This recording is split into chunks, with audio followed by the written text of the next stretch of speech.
Hello everyone! Today I want to share with you one of my favorite puzzles of all time. This is a famous endgame puzzle made by Reti, and it is white to play and draw the game. Because right now this black pawn here is looking to march down the board and promote, and our white king here is too far away, to say the least, from being able to stop this pawn. Meanwhile, our own pawn is looking to be eaten up by the black king. Just to recap, there is this rule of the square that you might know about past pawns to calculate whether a king is close enough to stop it. You draw a diagonal to the end of the board and create a square. And if the king is in this square, then the king can stop the pawn. So here, for example, the diagonal would be something like this, and the whole square would look like this, and clearly this king is way out of this square. So how does white save this? Pause the video and try to solve it, and come back and we will go through together. Best of luck.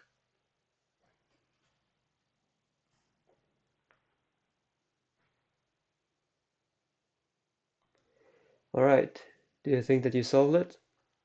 Well, let's see. Um, we can't just push our own pawn because black will just quickly stop that, and yeah, we are going to lose this one. So we have to push the king, and as I mentioned before, this king is just too far away to stop this pawn. If we try to chase it, black will just promote and win that game. Uh, so the answer is actually the only correct move white has is to play king g7. So this allows king to move one step closer to its own pawn and one step closer to this pass pawn. Okay, but what if black just plays h4? Now we still can't push our own pawn because it's just going to be eaten up. And this pawn can still not stop this one. So how do we win? Well, the winning move here is to play, not the winning move. White cannot win this, but we are looking for a draw. The only saving move here is king f6. All other moves loses because if we move it, for example, to g6, and black will just push the pawn, and this pawn is gonna be eaten up by this king if we try to push it. And if we try to play king f7, now black can just eat our pawn, and we cannot stop this pawn. But by playing king to f6, we are now both stepping the king one step closer again to our pawn and one step closer to this pawn. So just to show, if black were to try to eat our pawn, then we have one saving move once again. It's not king g5 because black will just push this pawn, but it is to play king e5. Once again, stepping the king one step closer to our own pawn, and it's one step closer to this square that I showed you earlier. So we are within the range of stopping this pawn. So for example, if black were to capture our pawn, now we can save the game by playing king to f4, and we are within this square, and we can stop the black pawn now. And this is a draw. Okay. Um, but what if black pushes the pawn once again to h3? Now we will not try to stop this pawn anymore because it's going to promote. We can't stop that. But what we're gonna do instead is to play king d6, save our own pawn. Okay, but this looks losing, right? H2, and black is going to promote next move. Well, now it's time for us to move the pawn, because now it is protected by our own king. And if black promotes, then we will promote. And this is a draw. We have saved the game. Okay, what if black plays king b7, stopping promoting on c8? Well, then we push our king up. And now we can promote in the next move here. So we promote with a check. And we are not going to lose this game as white.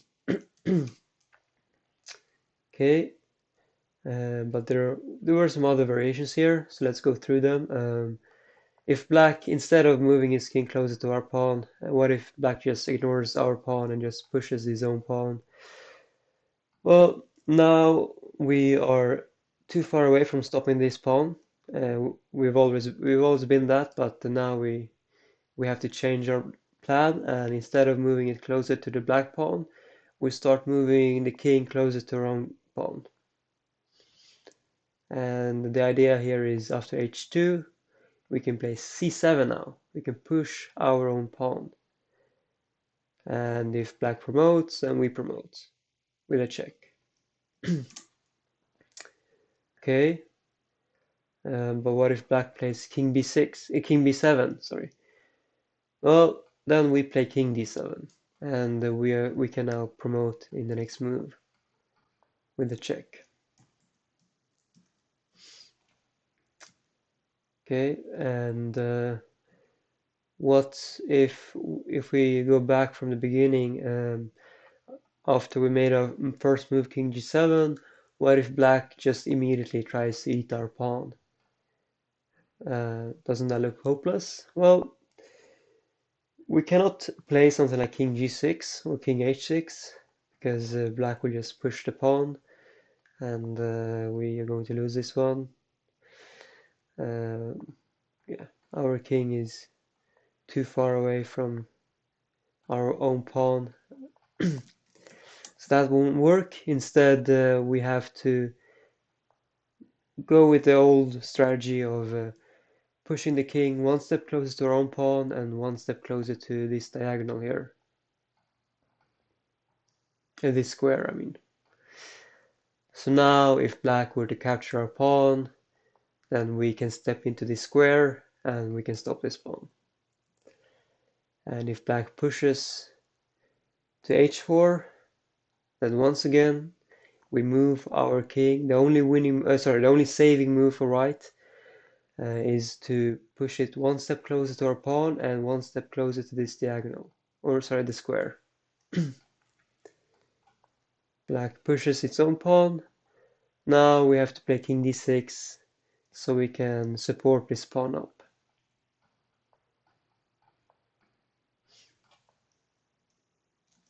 So just to recap, the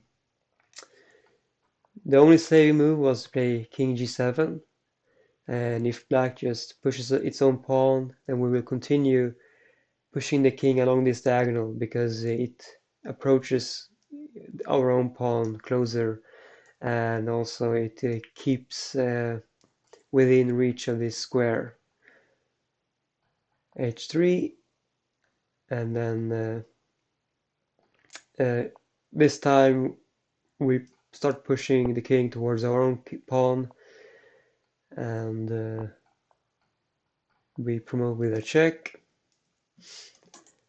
And if after the first saving move, king g7, if black were to try to capture our pawn, then we continue stepping closer to our own pawn and closer to this square. And if black pushes the pawn now, then we continue. We are within the reach of the square, and we're also within the reach of our pawn now. So h3, we have king d6 saving our pawn, and we can start pushing the pawn up with a check. And if black were just to immediately capture our pawn, then we just step into the square and we can capture the pawn and make a draw. So, what did you think of this puzzle? Let me know in the comments, and I will see you in the next puzzle. Bye for now.